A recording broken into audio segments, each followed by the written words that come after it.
What if you could understand what people really feel before they even say a word? Imagine how much easier life would be if you knew exactly how to respond, no matter who you're talking to or what's going on around you. Most of us struggle with reading the signals people send, and that's why conversations often feel frustrating or awkward. But here's the truth. Reading people is a skill anyone can learn. This video will show you how to notice the small clues that reveal what others are thinking and feeling. You'll discover how to respond in a way that makes others feel heard, respected, and connected. If you want to stop guessing and start communicating like a pro, keep watching. What you learn here can change your relationships, your confidence, and your entire approach to life. Get ready to unlock a new level of understanding that will open doors you never knew existed. Number 1, observe body language closely to understand true emotions. You walk into a room and you feel something. You can't explain it right away, but you know something is off. The energy's different. Someone smiles, but it's not real. Someone nods, but they're not listening. You feel tension, but no one says a word. You're not imagining it. You're picking up signals. Signals people don't speak, but always send. And if you don't know how to read them, you miss the truth. You miss what's really going on. You miss your chance to connect, to lead, to respond in a way that changes everything. You want to grow, you want to lead, you want to influence, to build trust, to get ahead in life, business, and relationships. Then you need to train yourself to see what most people miss. You need to learn how to observe body language closely, because that's where people tell you who they really are. Not with words, but with their eyes, their shoulders, their posture, their movements, and their silence. Most people don't pay attention. They live on the surface. They hear the words, but they don't notice the shift in breathing when the topic changes. They don't catch the tightening jaw when someone's uncomfortable. They don't see the crossed arms, the restless feet, the downward glance, signs that scream something's wrong, something's hidden, something needs care. If you want to respond like a pro, you have to go beyond what's said and tune in to what's shown. This isn't about tricks or tactics. It's about being present. It's about seeing people for who they are, not just who they pretend to be. You want to get better every day? Start here. Start by developing the skill to really observe. Because when you understand what people are feeling, even when they don't say it, you become powerful. Not controlling powerful. Understanding powerful. That's the kind of power that brings peace to conflict, clarity to confusion, and strength to relationships. Body language is always there, always speaking. The question is, are you paying attention? Look at the eyes. Eyes never lie.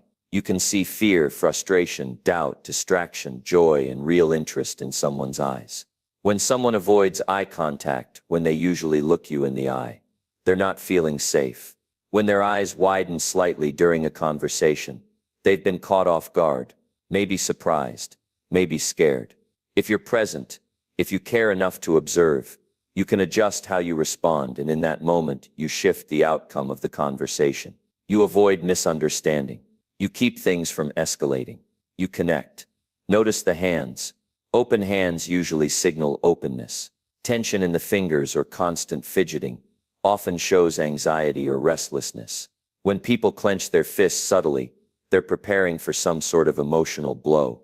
Not always from you, maybe from the world. But if you're sharp, you'll catch it. And if you respond with calm, you lower the pressure in the room. You give them space to breathe. Watch how people stand. Posture tells you whether someone is feeling confident or uncertain. If someone leans back too much, they might be pulling away emotionally. If they lean forward too quickly, they might be pushing too hard for control. If they shrink themselves, lower their shoulders, fold in, they're probably not feeling strong in that moment. Don't just talk at them. Meet them where they are. You don't need to be a psychologist. You just need to care. You need to be aware. You need to be willing to grow in your emotional intelligence. Because this is what separates average communicators from the ones who actually change lives. And I'll tell you this, when you become the kind of person who understands what people are really going through without them needing to say it, you'll build trust faster than you ever thought possible. Now pay attention to micro-expressions. Those small, fleeting facial movements that show up before someone puts on their mask. You mention something painful, and for half a second, their smile drops. That's the truth. That's what you need to notice. You mention a plan, and their eyes narrow just slightly. That's doubt, not criticism, just their inner fear showing up. If you see it, you don't need to confront them. You just need to respond in a way that shows you see them. That's leadership. We live in a world where everyone is distracted. Everyone is rushing. Everyone is performing. But if you slow down, you'll see the things most people miss. And that's how you become valuable. That's how you become rare. That's how you become someone who walks into a room and makes people feel safe, understood, and respected, without needing to say much. There's a great power in silence when you know what to look for. A room full of people can tell you everything about how they feel without one word spoken. And when you can read that, when you can step into someone's emotional space with sensitivity and calm, you change the dynamic. You reduce tension. You increase harmony. You move the needle in every area of life. Business meetings, family discussions, new friendships, leadership opportunities. You ever sit across someone who's telling you everything is fine, but their body says they're falling apart? You ever hear someone say, "I'm okay," but their shoulders slump, their voice cracks, their fingers fidget? That's where the real story lives. And if you're paying attention, if you've trained yourself to really observe, then you know that's the moment to stop, to soften your tone, to listen more, not less. Too many people miss these signals and respond to the words only, and they get it wrong. They escalate when they should be empathizing. They talk when they should be quiet. They push when they should pause. But not you. Not if you decide to master this. Not if you decide today that you're going to raise your awareness and develop the discipline of emotional observation. It takes effort. It takes humility. It takes a willingness to be wrong sometimes. But over time, you begin to see more clearly. You begin to understand people faster. You begin to notice the little things. A twitch in the eyebrow, a sudden gulp, a change in breathing, a smile that disappears too fast. And it gives you an edge, not to manipulate, but to connect. You want influence. Learn to understand people. You want peace in your relationships. Learn to observe before you react. You want to lead with wisdom and strength. Then slow down, watch closely, and meet people where they are, not where you wish they were. This is a skill anyone can learn. It doesn't take talent. It takes practice. Next time you're in a conversation, instead of thinking of what you're going to say next, watch the person. Listen with your eyes. Notice the posture. Notice the breath. Notice the hands. Watch how they shift when the topic changes. You'll see it, if you care enough to look. This one skill can change your life. It will help you understand your spouse better. It will help you relate to your children. It will make you better in business, in leadership, in friendships.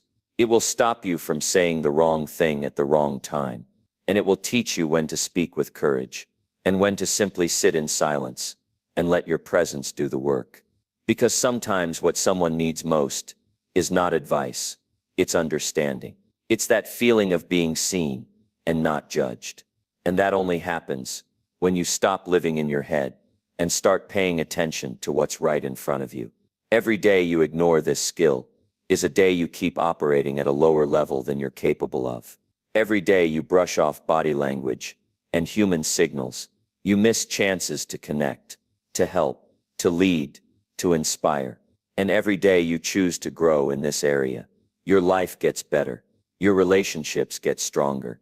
Your confidence rises, because now you're not guessing, you're seeing. The most successful people I've ever known weren't the smartest in the room. They were the most aware. They knew how to read people. They knew how to see the hidden tension, the quiet doubt, the unspoken excitement. And because of that, they always knew how to respond. That's what made them powerful. So decide today. Decide that you will not live blind anymore. Decide that you will not move through the world, ignoring the signals that people are showing you every single day. Decide that you will practice the art of observation until it becomes second nature. Because once you do, the world opens up. You won't just hear people, you'll feel them. You won't just talk to them, you'll connect. You won't just respond, you'll respond like someone who understands, like someone who's present, like someone who's a pro. And that kind of presence, that kind of understanding, that's what people remember. That's what changes lives. And it starts with one simple shift. Pay attention to what people are showing you, not just what they say. Your future relationships, your leadership, your peace, they're all waiting for you to get better at this one thing. Observe closely, respond wisely, and grow stronger every single day. Number 2, listen with full attention to build deeper trust. Most people don't feel heard, and it's breaking them. They're walking through life carrying pain, doubt, frustration, dreams they don't share, struggles they don't talk about. And you know what hurts them the most? Not failure, not rejection. What crushes them slowly is the sense that nobody's really listening, that they speak, but it doesn't land, that they open up, and the world keeps scrolling, keeps talking, keeps rushing. People crave connection, but get dismissed. They reach out, and no one's really present. But here's the truth. If you become the kind of person who truly listens, not just hears, but really listens, you become rare. You become trusted. You become the one they turn to when it matters. You become unforgettable. Because in a noisy world where everyone's shouting, the person who listens stands out more than the loudest voice in the room. Listening is not a passive act. It's not waiting for your turn to speak. It's not nodding while thinking about what you're going to say next. It's not pretending to care. It's presence. It's energy. It's respect. And when you give that, it builds something more powerful than any clever speech could ever deliver: trust. Think about the last time someone truly listened to you. Not just nodded politely, not just gave you a quick "yeah" or "I get it," but actually made you feel like what you said mattered. That moment stayed with you, didn't it? You walked away lighter. You felt stronger, not because your problems were solved, but because someone created space for you to exist, to matter, to be understood. You see, trust isn't built in grand gestures. It's built in moments, quiet, small, often invisible moments, when someone chooses to give their full attention. No distractions, no judgments, no agendas, just presence. People know when you're not fully there. You don't have to say anything. They feel it. They feel when you're checking out mentally. They sense when you're multitasking. They notice when your eyes glaze over, or you interrupt too quickly. And every time you do that, even if you don't mean to, you break a little piece of the connection.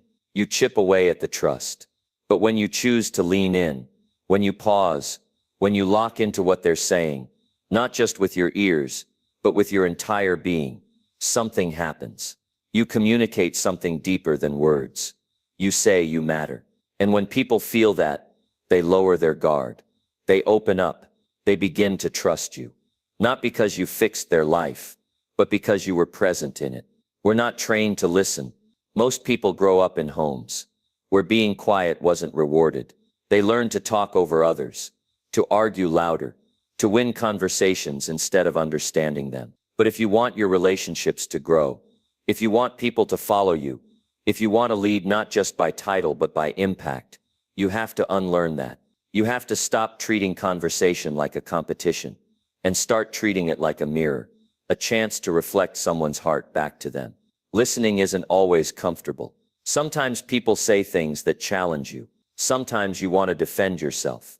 Jump in, change the subject. But if you can stay steady, if you can hold that space and let them speak, even when it stings, you show emotional strength. And that kind of strength builds a deeper kind of trust. Not surface level, not temporary, but the kind that lasts, that withstands pressure, that builds real bonds. And don't just listen for words. Listen for the spaces between them. Notice the pauses, the hesitations, the shifts in tone. Someone might be saying, "I'm fine," with their mouth, but their voice trembles. Their words say one thing, but their heart is pleading for help. If you're paying attention, you'll catch that. You won't miss the truth behind the words. You'll know when to ask the deeper question, when to say, "You don't sound fine. What's really going on?" And sometimes you don't need to say anything at all. Silence, when it's filled with care, speaks louder than the best advice. Just being there, listening without fixing, without rushing to respond, that's healing. That's rare. That's leadership. Listening builds safety. And when people feel safe, they bring their full selves to the table. They stop hiding. They stop pretending. They stop playing small. And that's when trust begins to grow. Not overnight, but moment by moment, through every conversation where they feel seen, heard, respected. And here's something most people never understand. If you're not listening, you're not learning. Every person you meet knows something you don't, has lived through things you haven't, sees the world from a place you've never stood. If you don't listen, you lose the chance to grow, to expand, to evolve. You trap yourself in your own little echo chamber, and that makes you less effective, less understanding, less wise. Great leaders are great listeners. Great friends are great listeners. Great partners, great teachers, great parents. They all have this one thing in common. They don't just hear, they listen fully, consistently, patiently. And I'll tell you something else. When you listen, really listen, people remember you. Not because you said something profound, but because you made them feel something rare. You made them feel important. And that feeling doesn't fade. It lingers. It grows. And it draws people back to you again and again. You want to stand out? You want to lead in your field? You want to build a team that runs through walls for you? Then become a listener. Not a listener for appearances, a listener for impact. People will come to you with problems they've never told anyone. Not because you promised to solve them, but because when they talk to you, they feel safe. They feel like they can breathe, like they don't have to wear the mask. That's what real connection looks like. So here's what you need to do. Practice. Practice every day. When someone talks to you, stop everything else. Turn to them. Look them in the eye. Drop the phone. Close the laptop. Put away the distractions. Give them your full attention like they're the most important person in the world. Because in that moment, they are. Notice your habits. Are you interrupting? Are you drifting off while they speak? Are you waiting to talk instead of actually hearing them? Change it. Rewire it. Rebuild it. And over time, you'll see your relationships transform. Listening doesn't cost you anything, but it gives you everything. It makes you more likable, more trustworthy, more respected. It opens doors. It deepens bonds. It strengthens teams. It heals wounds. And it grows your character in ways no book, no course, no strategy ever could. When you stop rushing through conversations and start showing up for people, not just physically, but mentally, emotionally, spiritually, you unlock a level of influence that most people never reach, because most people are too busy trying to be interesting.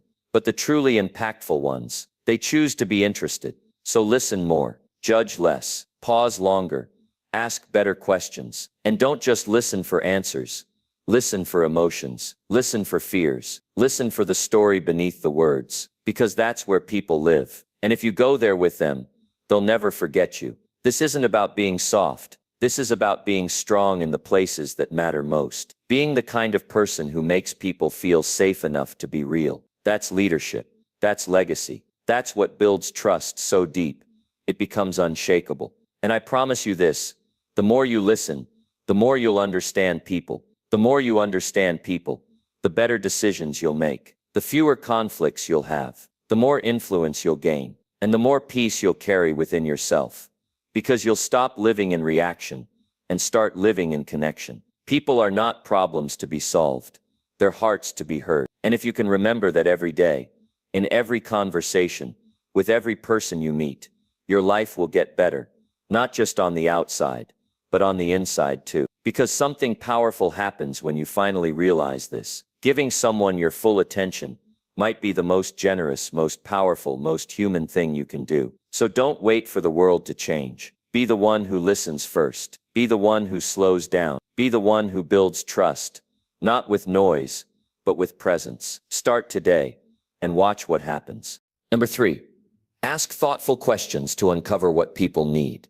Most people walk around every day hoping someone will understand them. But very few know how to ask the right questions to make that happen. If you want to connect on a deeper level, if you want to lead, influence, or inspire people, you can't just talk. You've got to learn to ask. And not just any kind of questions. You've got to ask the kind that open people up, not shut them down. The kind that show you care, not just pretend. The kind that go past the surface and reach the part of someone that's been waiting to be seen. See, people don't always say what they need. Sometimes they don't even know it themselves. They're guarded, They're tired. They've been misunderstood, misjudged, brushed off too many times. So they don't just tell you everything up front. They wait. They test. They watch to see if you're really paying attention, not just to what they say, but how they say it. And that's where your questions matter. Because the right question, asked with care, asked with patience, asked with honesty, it can change everything. It can unlock a moment. It can reveal a truth. It can help someone open a door inside themselves that they've kept locked for years. But you can't fake this. People feel when your questions are mechanical, when they're scripted, when they're self-serving. They feel when you're rushing through just to get to your own point. They feel when you're not actually curious. And when that happens, they shut down. You lose them. So if you want to be the kind of person people open up to, follow, believe in, then learn to ask thoughtful questions. And I mean thoughtful in the deepest sense. Not complicated, not clever, but real, human. Questions that slow people down and make them feel safe enough to answer honestly. Instead of how are you, which everyone answers with I'm fine, whether they are or not. Ask what's been on your mind lately. That one pause, that one shift, tells them you're not looking for a polite response. You're looking for the truth. Instead of what do you do, which usually leads to a job title, ask what do you enjoy doing the most during your week. Now you're touching purpose, passion, fulfillment. Now they're thinking. Instead of what's wrong, which can sound like an interrogation, try. You've been quiet today. Do you feel like talking about it? That tells them you noticed, that you're present, that you're not just labeling their mood. You're inviting them to share. The way you ask matters. Your tone, your timing, your body language, your eye contact, your silence after the question. That's what makes it safe. That's what tells the other person you're here. You care, and you're not in a rush to judge or fix. Sometimes it's not about asking big, deep questions. Sometimes it's about asking small ones, consistently, with sincerity. What's something you're proud of this week? What's been hard lately? Is there anything I can do to support you? These are not dramatic questions, but they make people feel like they matter, and that's everything. You want to uncover what someone needs. Don't assume. Ask gently, with curiosity, not control, with presence, not pressure. And don't just listen to the answer, listen to the meaning behind it. Sometimes they'll say, I'm just tired, but what they mean is I feel unseen. Sometimes they'll say, it's been busy, but what they mean is I'm overwhelmed and don't know how to ask for help. Your job is to go one layer deeper, not to pry, not to push, but to care enough to ask again, in a softer way. What kind of tired is it? What's felt heavy this week? These kinds of questions aren't invasive, they're invitations. And the more you practice, the more natural it becomes.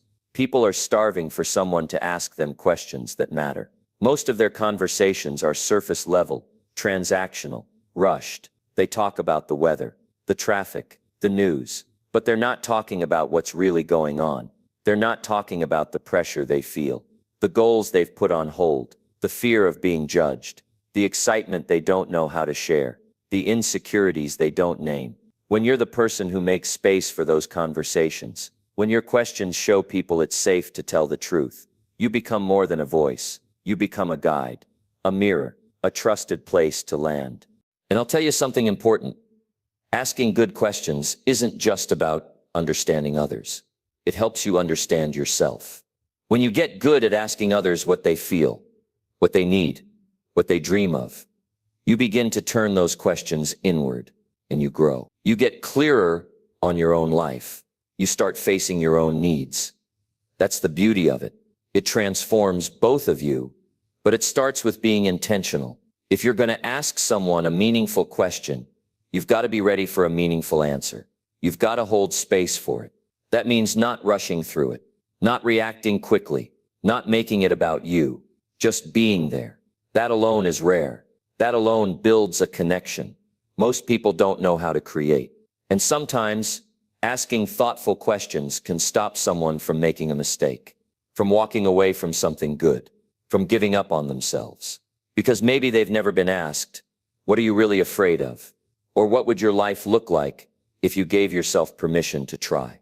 Questions like that don't just create clarity, they create breakthroughs.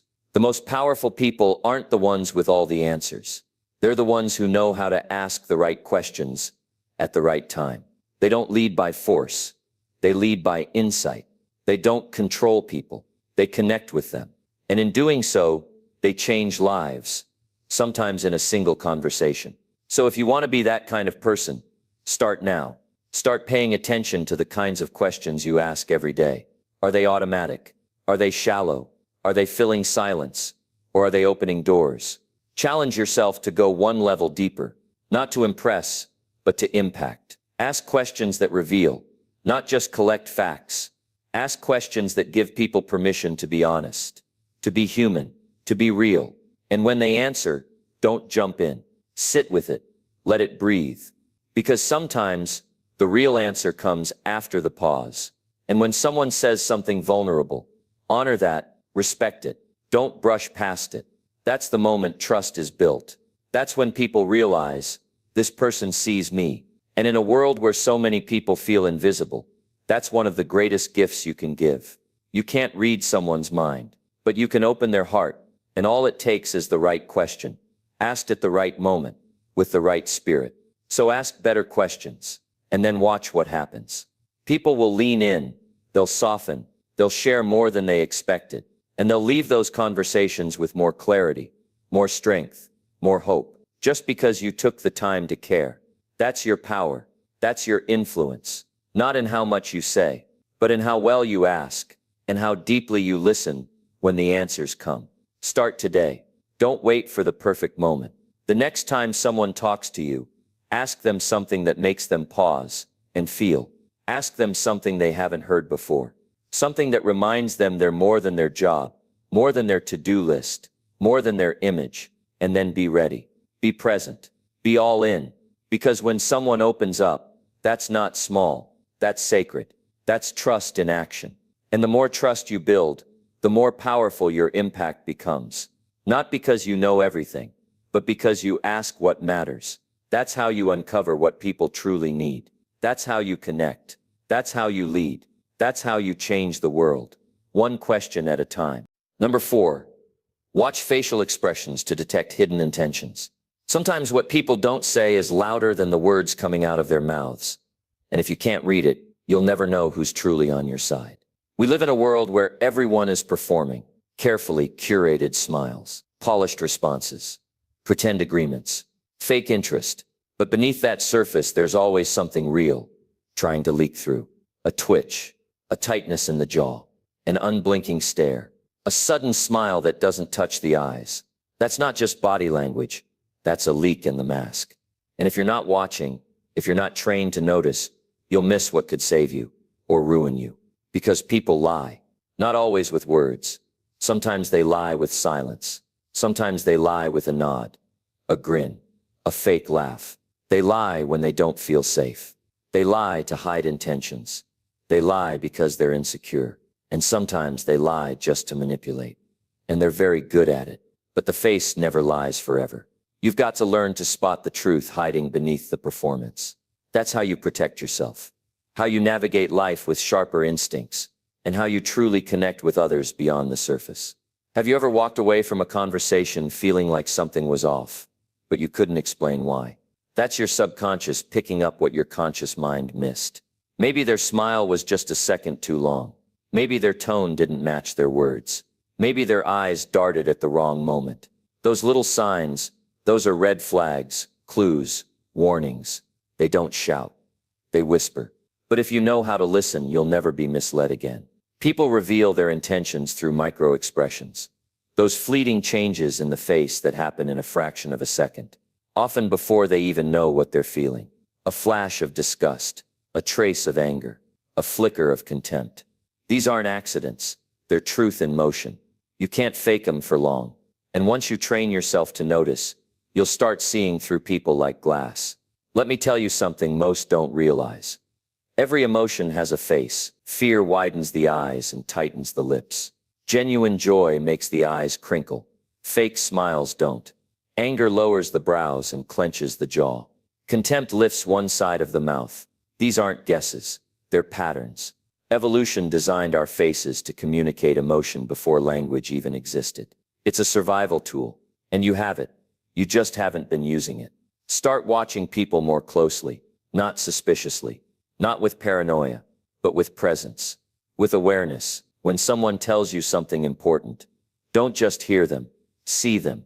Watch their forehead, their eyes, their mouth, their posture. Watch what changes the moment the topic shifts.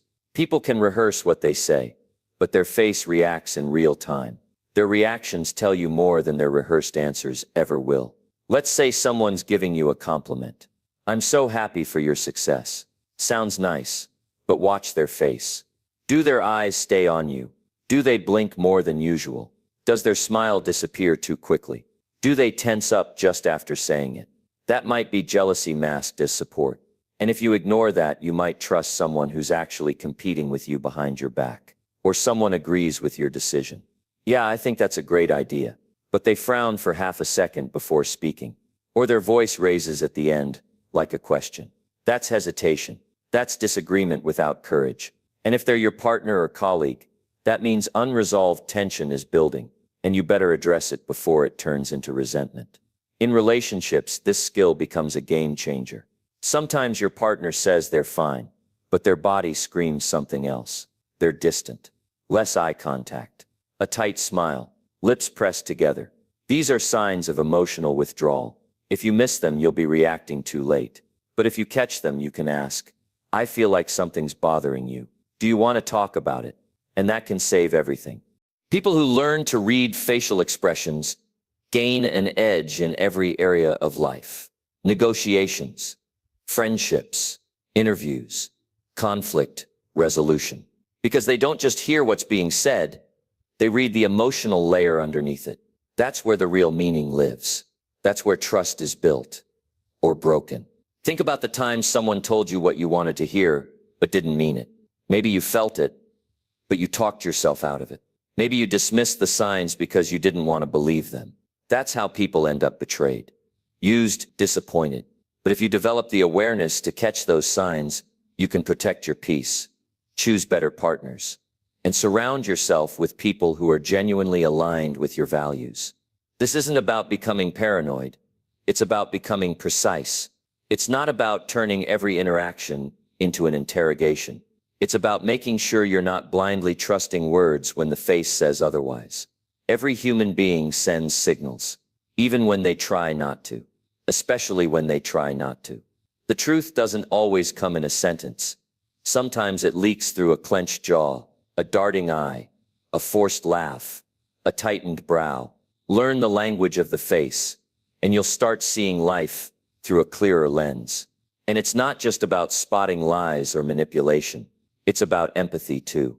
When you learn to read faces, you start picking up on sadness before someone talks about it.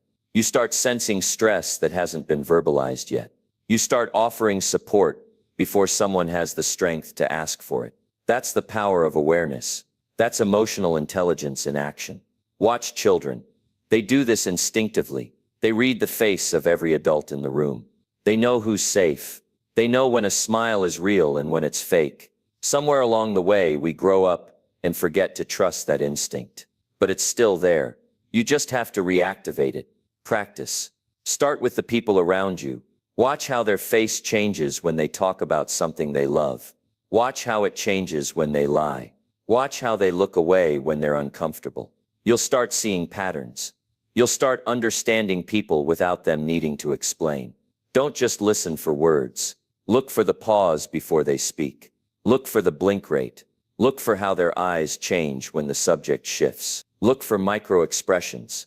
They're fast, but once you train your brain to catch them, you'll never unsee them. And when you do this, something shifts inside of you. You become more alert, more grounded, more connected. You stop falling for masks. You stop tolerating surface-level people. You stop being manipulated by charm and start trusting your instincts. This isn't about becoming emotionless. It's about becoming emotionally aware. It's about protecting yourself from false connections. It's about reading the room better than anyone else. It's about walking into situations with clarity instead of confusion. And when you combine this awareness with genuine care, you become powerful because now you can see people more deeply and they feel it. You ask the right questions at the right time. You show support before it's requested. You respond to pain that hasn't been spoken. That makes you irreplaceable. That makes you unforgettable. You want to build influence. Master this. You want to build deeper trust. Train this. You want to become someone who sees what others miss. Practice this. Every day. Because in a world full of noise, the people who can read what's not said will always have the advantage.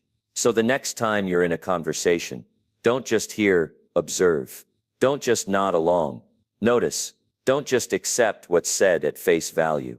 Read the face itself. That's where the truth lives. That's where real connection begins. That's where your power lies. Not in what you say, but in what you can see that no one else does. And if you can master that, if you can stay calm enough, present enough, sharp enough to catch the subtle shifts, you'll never be in the dark again. You'll always know where people truly stand, even if they don't say it. So get serious about learning this skill, because your future, your relationships, your peace, and your power depend on it. Start watching, start noticing, start listening to the face. The truth is always there, waiting for you to see it. Number 5, read tone of voice to catch emotional shifts early. You can lie with words, but your tone of voice always betrays the truth. And those who can hear it will never be fooled again. Every time someone speaks, they give you more than just their opinion. They give you a glimpse into their emotional world. You don't need to be a mind reader to detect hidden frustration, buried jealousy, or silent disapproval. You just need to train your ears. Most people are so focused on what's being said that they miss how it's being said. And that's exactly why they get blindsided, misunderstood, misled, or worse, they miss the moment someone needed them most. Tone of voice is the emotional fingerprint of every sentence. It carries meaning even when the words are neutral. Someone says, "I'm fine," but the sharp edge in their tone slices through the lie. Someone says, "Good job," but the flatness in their voice strips it of sincerity. You know that feeling when someone says all the right things, but it still doesn't sit right. That's because their tone doesn't match the message. And when those two don't align, trust dies. In a world filled with noise, volume, and empty talk, learning to read tone is a superpower. It's how you avoid confusion, how you catch emotional shifts before they explode, and how you build deeper trust. Not by guessing, but by listening with precision. Let me ask you something.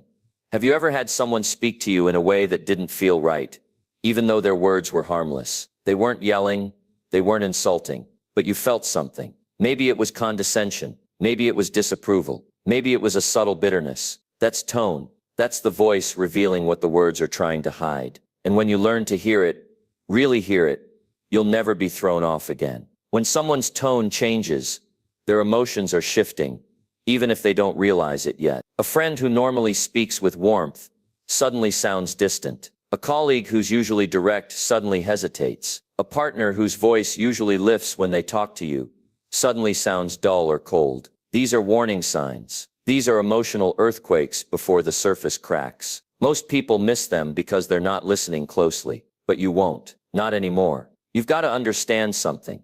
People rarely say exactly what they feel, but they always reveal how they feel through tone. Disappointment shows up in lowered energy. Defensiveness sharpens pitch. Excitement speeds up rhythm. Sadness drags syllables. And if you're not paying attention, those signals go right over your head. This is how relationships fall apart.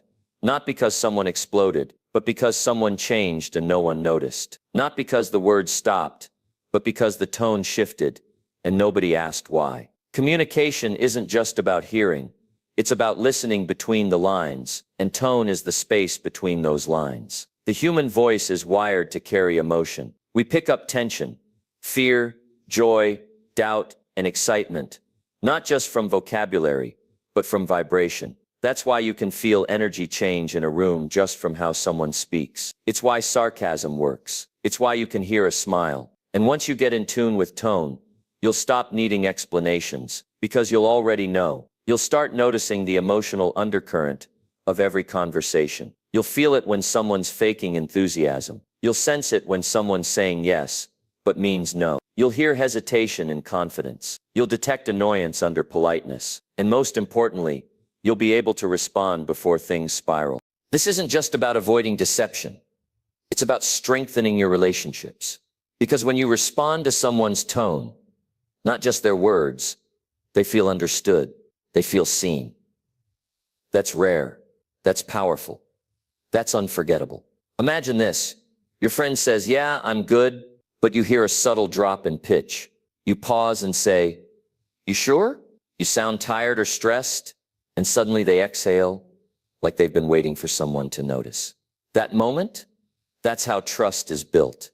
That's how connection deepens. That's how people start showing you their real self, not just the version they show the world. If you want to be someone people trust, someone who others open up to, someone who never misses a red flag, this is the skill you need. It doesn't take a genius. It takes presence. It takes curiosity. It takes attention. And here's the truth. You already have the ability. You already hear tone shifts. You just haven't practiced interpreting them. Think about when someone talks fast. You know they're nervous or excited. When they talk slow, maybe they're unsure or exhausted. When their voice goes flat, maybe they're disinterested. When their volume rises, maybe they're passionate or irritated. You've felt this before. Now it's time to become intentional with it. Start paying attention, not in a suspicious way, in a mindful way. Ask yourself, does the energy in their voice match the emotion they claim to feel? Does their pitch rise when they deny something? Do they go quiet when something personal comes up? Do they speak more quickly when they feel cornered? All of these clues are signals, and you'll only catch them if you're listening with your full attention. And if you want to test yourself, watch a conversation between two people with the sound off. Then turn it back on and listen only to the tone without focusing on the words. You'll start to feel the meaning. That's what real listening is. That's emotional awareness in action. Once you've trained this, you'll be shocked at how much more you understand people. How often you pick up the emotions they're hiding. How quickly you notice shifts in mood before they even say a word. You'll stop reacting to what's obvious and start responding to what's real. And this awareness becomes your armor. In business, you'll spot a fake agreement before it turns into a betrayal. In family, you'll catch emotional distance before it becomes resentment. In love, you'll hear disconnection before it becomes detachment. You'll be the one who's always one step ahead, not because you're manipulative, but because you're tuned in. And if you ever want to lead, to influence, to inspire, this is how. You speak in a way that resonates. You use tone to match emotion.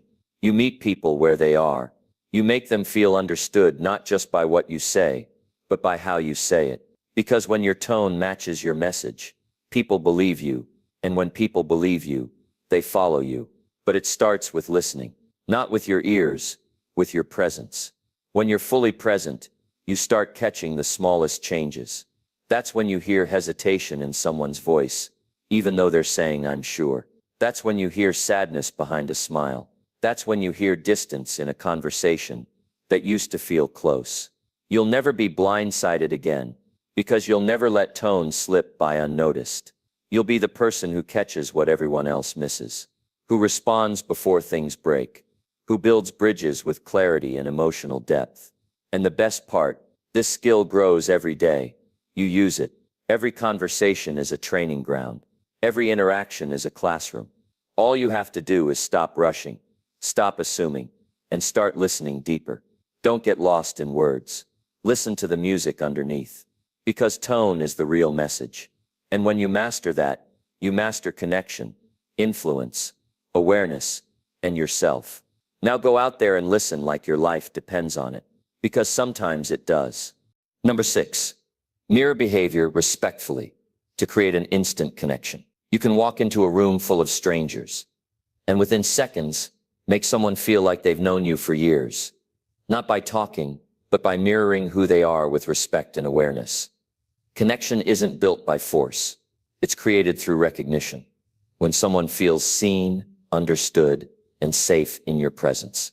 And one of the fastest, most powerful ways to create that feeling is by mirroring, not copying, not mocking, but tuning in so precisely that your presence becomes familiar to them, like home. People trust those who feel like them. They lean in when energy feels aligned. They open up when they feel psychologically safe. But too often we try too hard to be interesting, when the real power is in being interested. When you reflect someone's behavior respectfully, you're telling them, I see you, I get you, I'm with you. And that, in a world of disconnection, is magnetic. Think about it. You've had conversations where someone leaned in when you leaned in, nodded when you nodded, matched your energy without you even noticing. And somehow, you felt more at ease. You didn't know why, but you liked them. That wasn't luck. That was subconscious mirroring. And it worked because it respected your rhythm. This is not manipulation. This is alignment. The moment someone feels that you're matching their pace, posture, gestures, or tone, in a way that's subtle, not forced, something in their brain relaxes, defenses go down, trust begins to build. They feel safe to be themselves. Because you're not pushing them, you're moving with them. People resist what feels foreign and embrace what feels familiar. That's why mirroring works. It makes you feel like part of their world. If they speak softly, you soften your tone. If they're passionate, you let your energy rise. If they take pauses, you slow down. You're not imitating. You're adjusting. You're not changing who you are. You're tuning into who they are, just like a musician tunes to the room. Connection is about emotional sync, and syncing happens fastest when you drop your ego.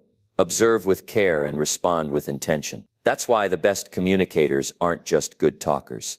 They're great observers. They pay attention to how someone breathes, how they move, how they express. And then with respect, they reflect just enough of that to make the other person feel truly understood. We've all met people who made us feel invisible, like they were performing instead of connecting. And we've all met people who made us feel deeply seen, not because they agreed with us, but because they matched our presence. That's the difference. Mirroring is presence in action. It's how you silently say, you matter. And when you use this tool with authenticity, people feel it instantly. In relationships, this deepens intimacy. In business, it builds rapport. In conflict, it disarms tension. Because people stop fighting when they feel mirrored. They stop hiding when they feel matched. They stop pretending when they feel safe. But let me be clear, this isn't about becoming a chameleon. It's about creating resonance. It's about developing social intuition so strong that you can match others without losing yourself. The key is to keep your integrity while aligning with their rhythm, respectfully, naturally, subtly. And yes, this takes practice. It takes awareness. It takes humility. You have to stop thinking about your next move and start noticing theirs. You have to listen with your eyes and feel with your ears. You have to enter conversations with curiosity, not control. Because connection doesn't come from trying to be impressive. It comes from being deeply attuned.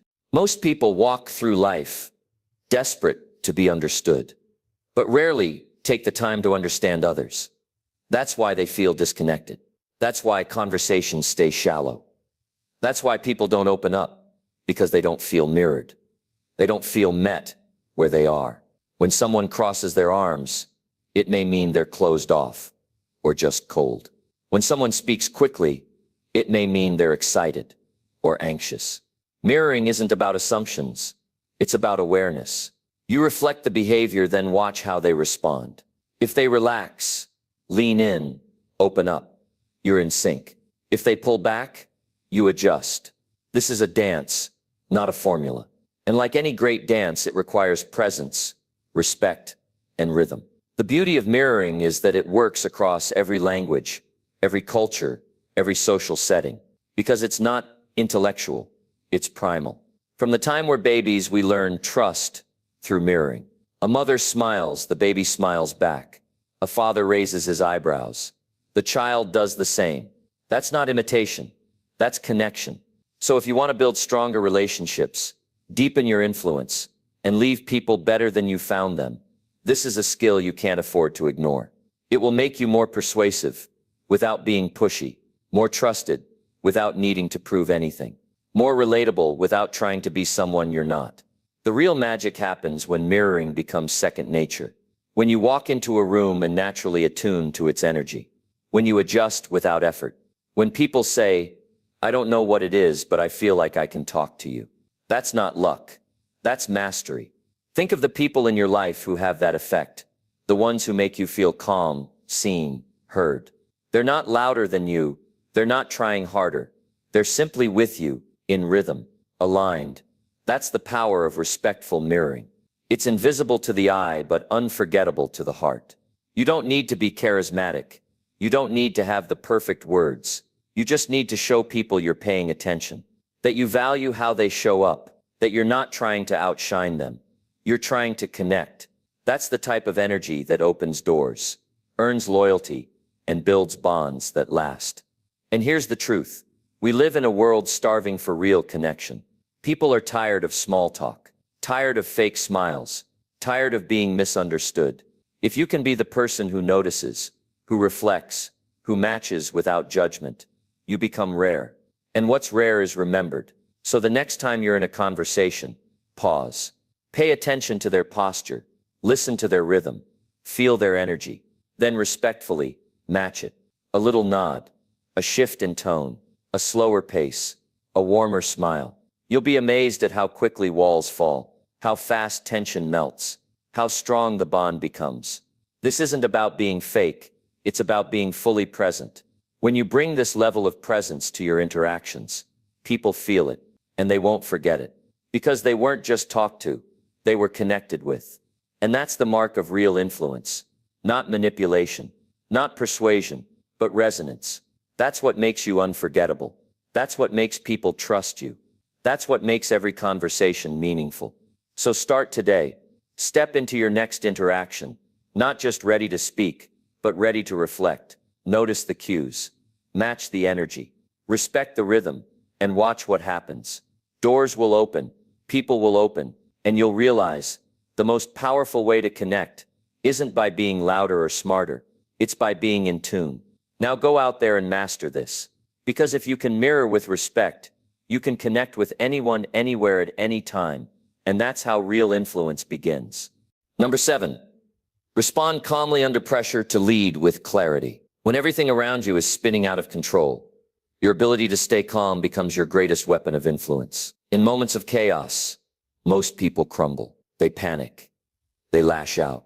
They freeze. But leaders, real leaders, breathe through the storm. They don't allow noise to infect their focus. They don't let pressure rewrite their identity. They pause.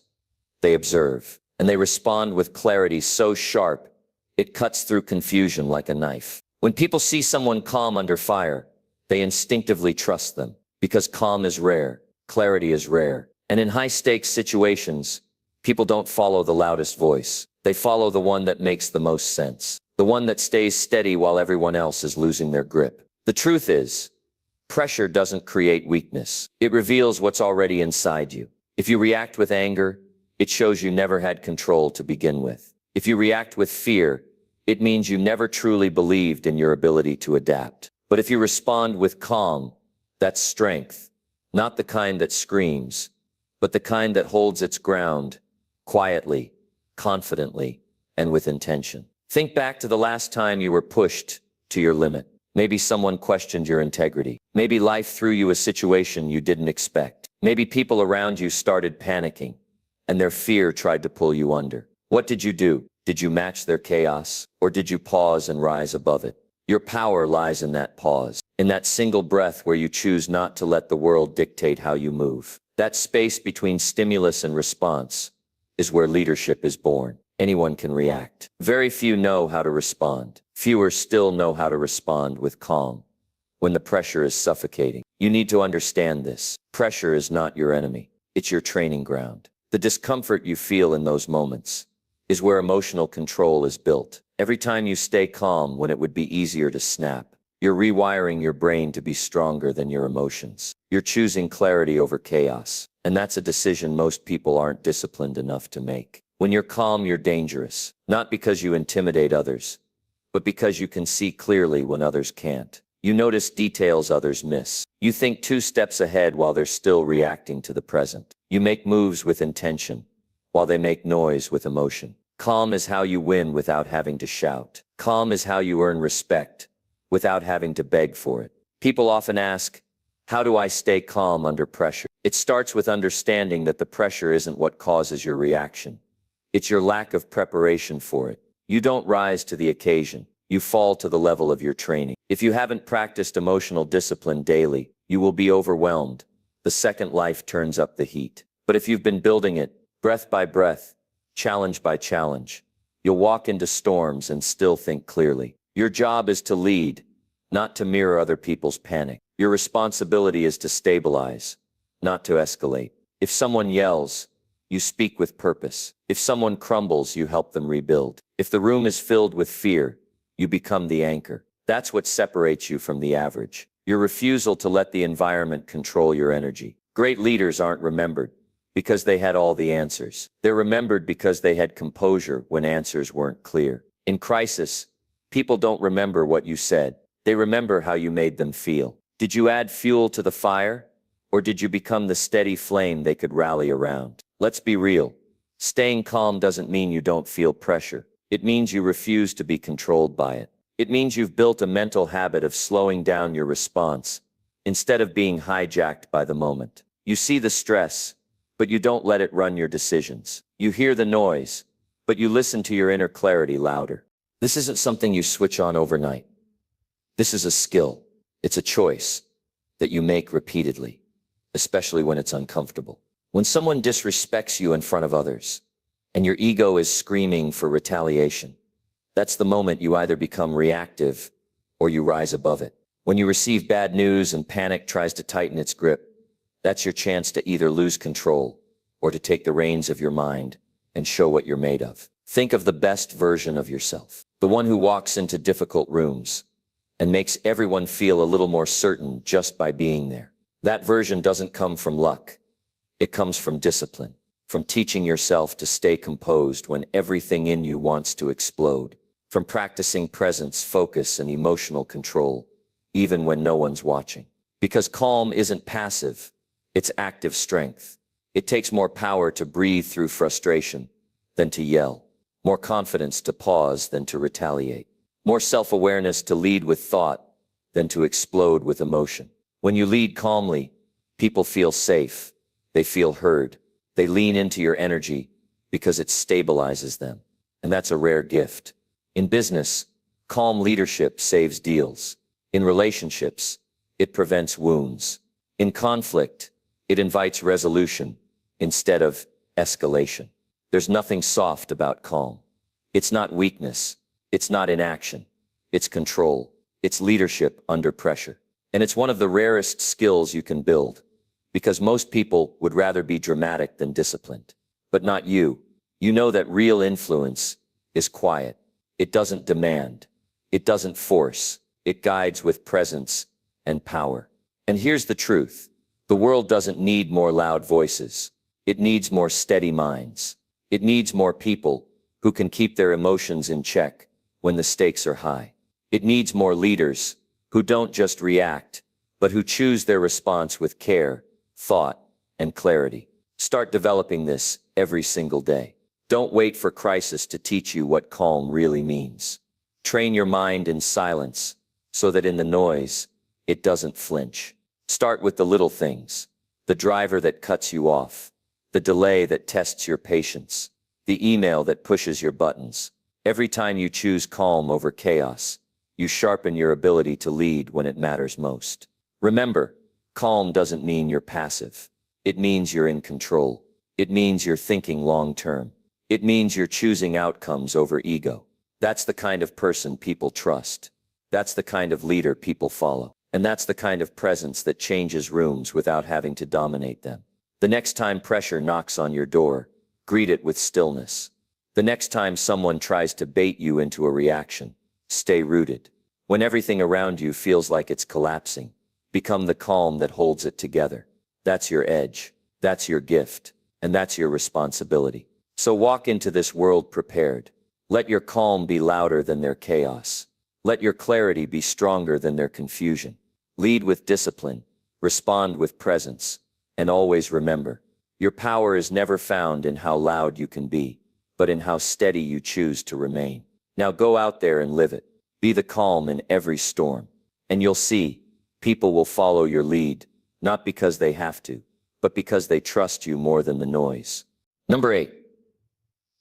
Adapt your words to match the person's mindset. What if the reason people aren't listening to you isn't because you're wrong, but because you're speaking in a language their mind can't understand?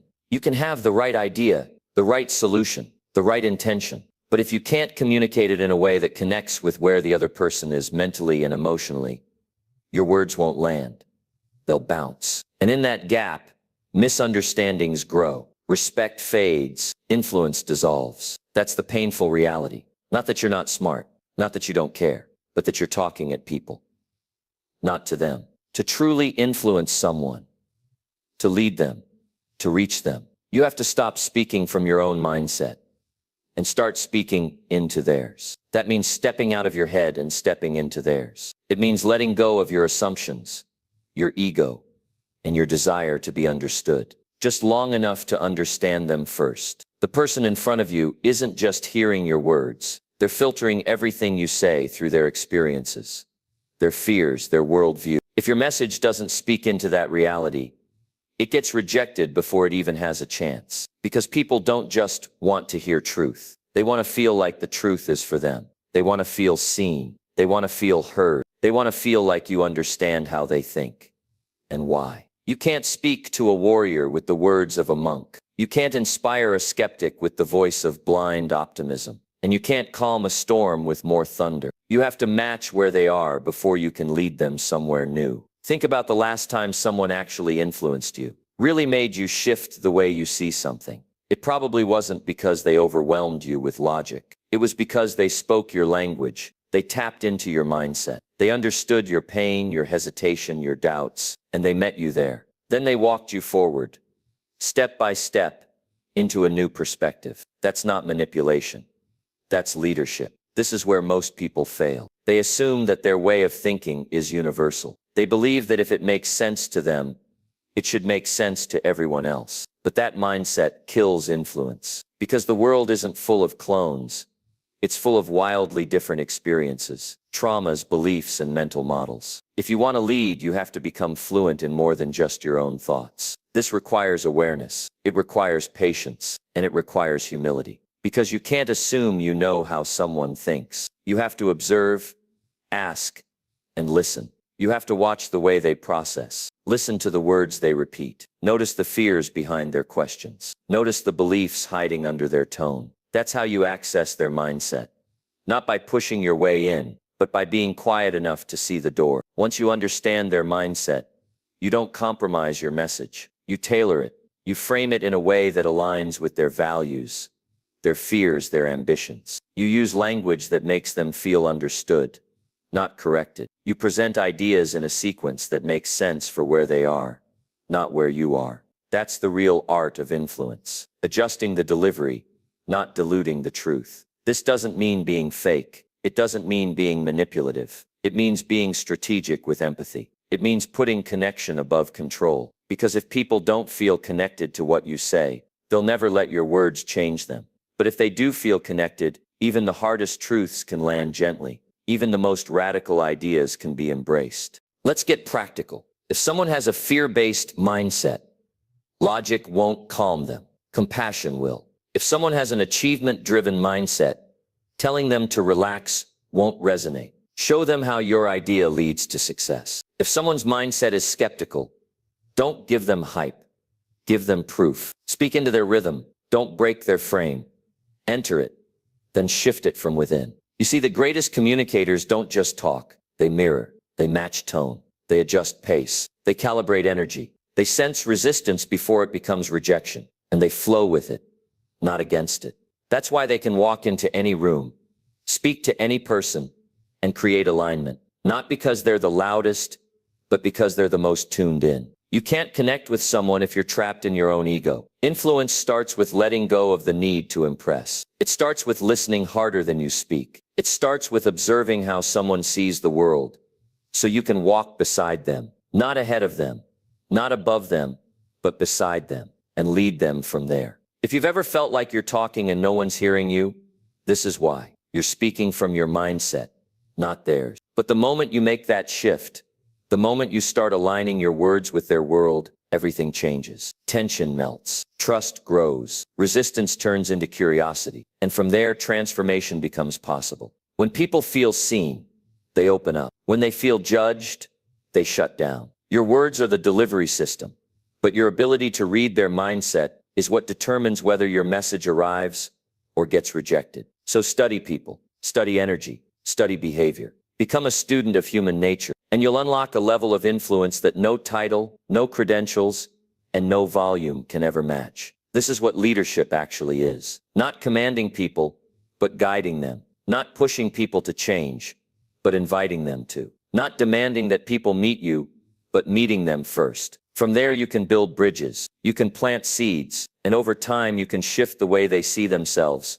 Not by force, but by resonance. Imagine what your relationships would look like if you practice this. Imagine how much smoother your communication would be if you stopped needing to be right and started needing to be understood. Imagine how much more influence you'd have if your words were crafted not for ego, but for connection. This is a skill that pays you for life, in trust, in leadership, in influence, in love. Because people don't follow the loudest voice. They follow the one that makes them feel safest. And safety comes from being seen, not just spoken to. So the next time you're about to speak, ask yourself, am I speaking from my mindset, or am I speaking to theirs? Am I trying to sound smart, or am I trying to create connection? Am I adjusting my message to reach them, or am I waiting for them to reach me? If you're truly committed to growing your influence, this is your next level. Stop expecting people to adapt to you. Start adapting to them. Speak their language,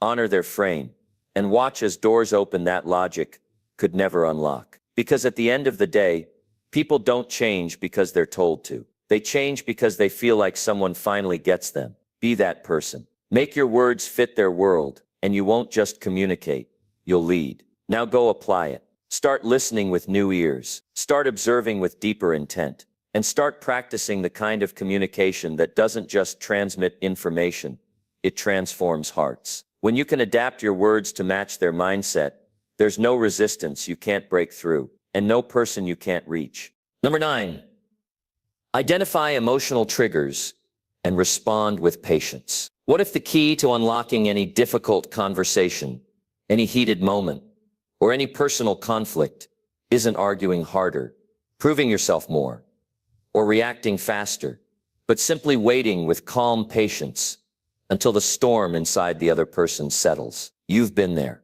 Someone says something that hits you like a punch you didn't see coming, and suddenly your mind is racing, your heart is pounding, and all reason flies out the window. That trigger, a word, a tone, a look, pulls you into an emotional whirlpool. Maybe you respond immediately with anger, frustration, or defensiveness. Maybe you retreat, shutting down in silence. Either way, the situation escalates, wounds deepen, and connection slips through your fingers. But what if you could see those triggers before they pull you under? What if instead of reacting, you responded? Not from emotion, but from a place of grounded patience and understanding. Imagine the power in that. The power to stay steady when others are unraveling. The power to hold space instead of closing it.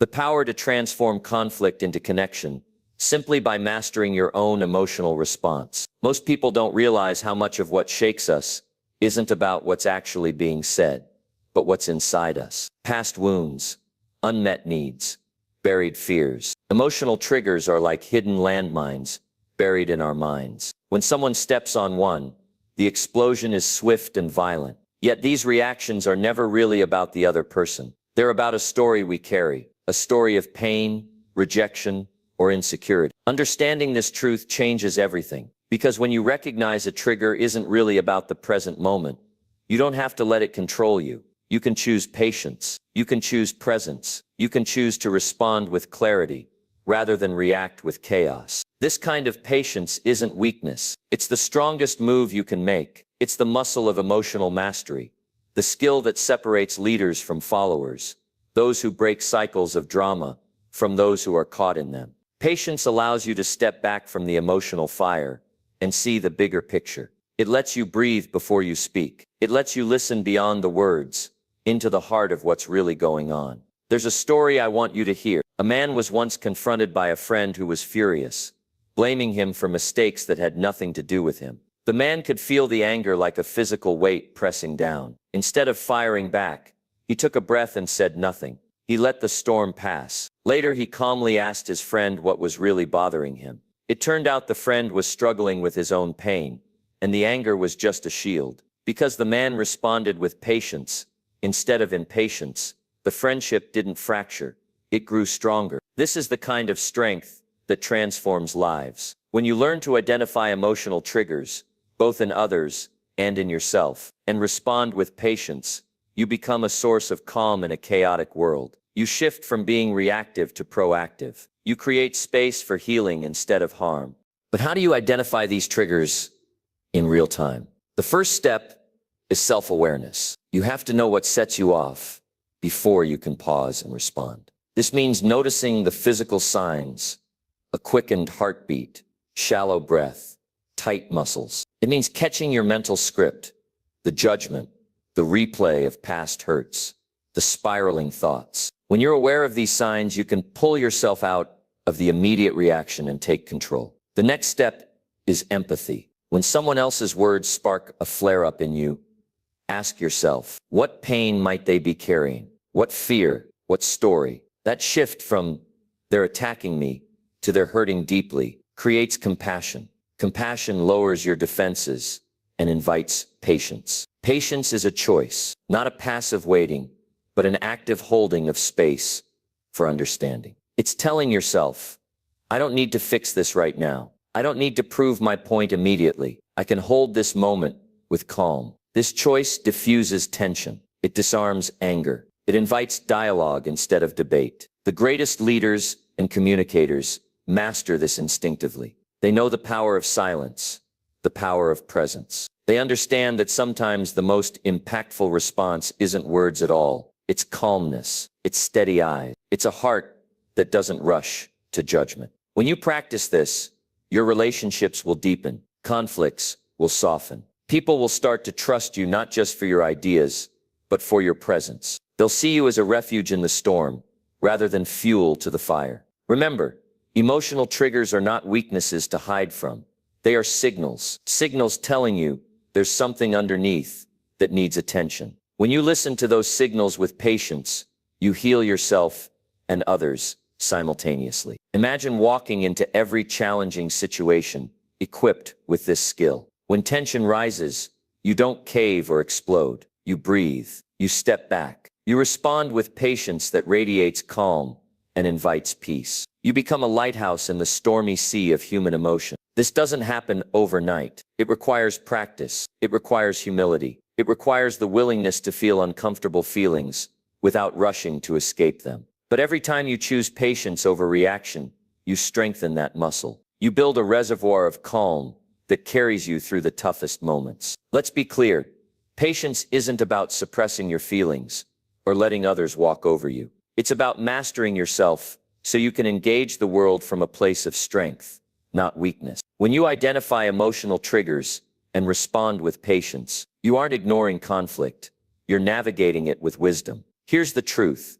Most people get caught in cycles of reaction because they don't recognize their own triggers. They let emotion hijack reason. They throw fuel on fires that could have been soothed with a breath. But you don't have to be most people. You can choose a different path. You can train your mind to notice the sparks before they become flames. You can cultivate a presence so steady that even the wildest storms feel manageable. And you can inspire others to follow your lead, because people crave calm. People hunger for clarity. People long for connection without chaos. So ask yourself, how often have your own emotional triggers driven your worst moments? How often have impatience and reaction cost you peace, progress, or relationships? Now imagine what would happen if you stopped giving power to those triggers. If you started seeing them as signals to pause, reflect, and respond with patience. That shift will transform your life. You don't have to wait for the perfect moment to practice this skill. Start now. Start by simply noticing your reactions. Start by taking a deep breath before you speak. Start by listening more than you talk. Start by seeing conflict not as a threat, but as an opportunity to grow stronger in your emotional mastery. Because the world doesn't need more noise. It needs more calm, It needs more patience. It needs more people who can hold space for the storms of others without being swept away themselves. This is your chance to be that person. The calm in chaos, the steady hand, the patient heart. When you identify emotional triggers and respond with patience, you unlock a power that no argument, no force, no shouting match can ever give you. Take this moment to commit. Commit to mastering your triggers. Commit to choosing patience over reaction. Commit to leading with calm when the world demands noise. You are not your emotions. You are the master of them. When you own that truth, you own your destiny. Step into that power today. Start practicing patience. Watch your relationships transform. Watch your influence grow. Watch your peace deepen. This is your next level. This is your breakthrough. Embrace it, live it, lead with it, and never forget, patience isn't just waiting, it's winning. Number 10. Practice daily interactions to sharpen your people skills. What if I told you that the secret to transforming every part of your life, your career, your relationships, your confidence, lies in something deceptively simple: mastering your daily interactions with others? Every conversation, every glance, every word spoken or heard is an opportunity to sharpen your people skills, and with them, your entire future. It's easy to overlook the power packed inside our everyday exchanges. We tend to think of social skills as something innate or mysterious, reserved for a select few who are naturally charismatic. But nothing could be further from the truth. People skills are like muscles. They grow stronger and sharper only through consistent, purposeful practice. Imagine for a moment that every interaction you have is a training ground, a place where you can build your emotional intelligence, your ability to listen deeply, your skill to connect authentically, and your talent for influencing others positively. This is where transformation happens, not in grand, rare moments, but in the countless small ones that make up your day. The problem is most of us stumble through these moments on autopilot. We don't pay attention. We say what's easy, what's safe, or what we think others want to hear. That's why your conversations sometimes feel shallow, strained, or unsatisfying. The truth is, if you want to rise in life, if you want to attract opportunities and people who elevate you, you need to become a master of these daily human interactions. Let me tell you a story. There was a woman, not unlike you or me, working a job that felt stagnant. She felt invisible and unheard. But she made a decision. Every day she would consciously practice connecting with people around her. Whether it was the barista, her coworkers, or even strangers in line at the store. She didn't wait for the perfect moment. She created moments. She listened more intently, smiled more genuinely, asked questions that showed she cared. Slowly, people began to notice. Doors opened. Invitations arrived. Her confidence soared. All because she practiced the simple art of human connection daily. This is not just anecdote. Science backs it up. Studies in psychology show that social skills, including empathy, active listening, and clear communication, are learnable and improve with repetition. The brain rewires itself to become more skilled the more you engage in these behaviors.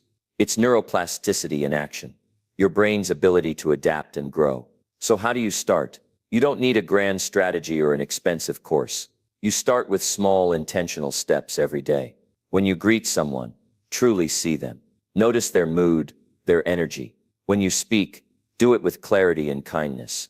When you listen, put aside your internal dialogue and hear them fully. These small habits build momentum. You might feel awkward at first. That's normal. Growth often feels uncomfortable, but that discomfort is a sign you're expanding your limits. The more you lean into it, the easier and more natural it becomes. Here's the magic. Practicing these skills daily doesn't just improve your interactions with others.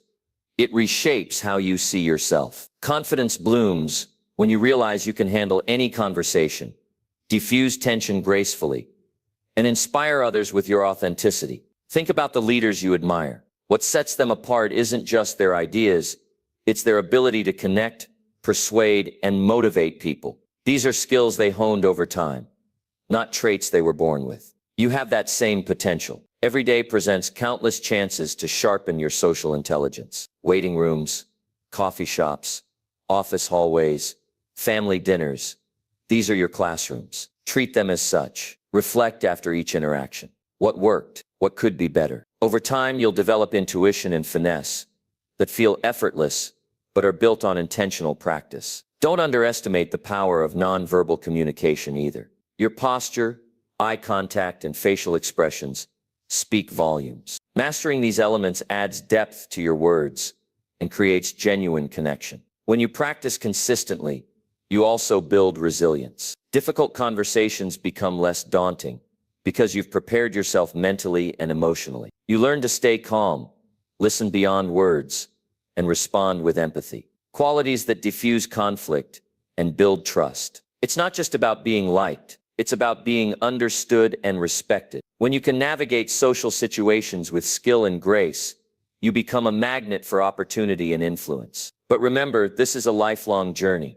There will always be new challenges, new personalities, and new lessons. The key is commitment, showing up every day ready to learn, to practice, and to improve. Imagine the possibilities when you fully own this skill. You'll negotiate better, inspire teams, deepen friendships, and even elevate your self-worth. You'll no longer shy away from social situations, but embrace them as your stage to shine. This journey also requires honesty with yourself. Sometimes you'll stumble, say the wrong thing, or feel misunderstood. Instead of letting that discourage you, use it as fuel to grow. Reflect on those moments, extract the lesson, and step forward stronger. The world rewards those who can relate to others, who understand unspoken cues, and who communicate with clarity and warmth. Those qualities can be cultivated only through daily practice. You have within you the ability to become this person, someone who moves through life with ease and confidence, inspiring those around them simply by being fully present